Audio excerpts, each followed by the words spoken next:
جو لوگ غریب کہلاتے ہیں نا وہ ذرا میری بات پہ زیادہ توجہ کریں، غریبوں کو سنانے لگا ہوں، غریب ذرا توجہ کریں۔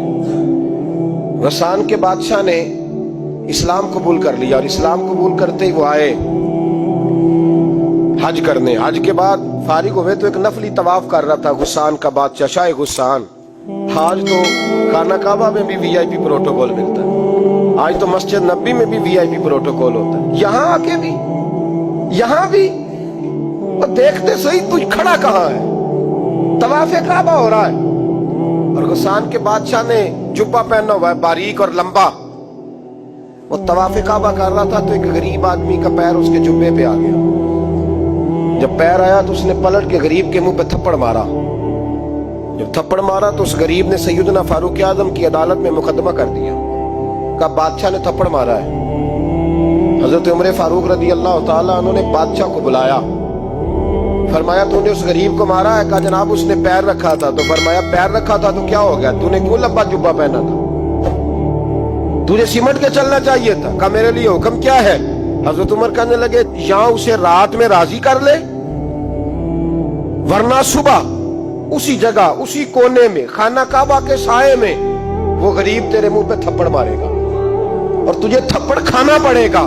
غریبوں سنو سنو، ساری رات وہ غسان کا بادشاہ غریب کی منت کرتا رہا تو راضی ہو جا۔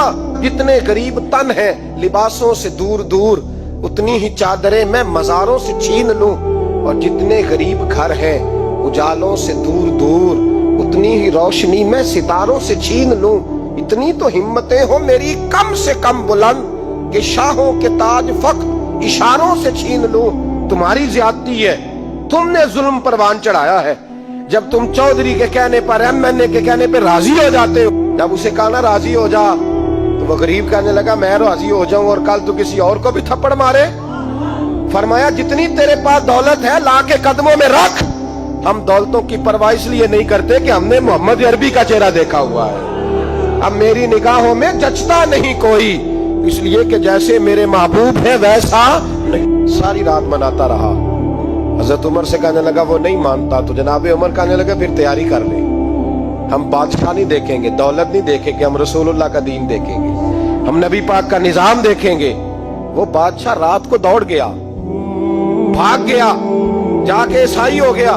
لوگوں نے کہا اتنا قیمتی آدمی عمر نے ضائع کر دیا۔ فرمایا چپ کرو، میں نے کوئی چیز ضائع نہیں کی، میں نے تو اپنے رسول کا دین بچا لیا ہے، کوئی شے ضائع نہیں ہوئی۔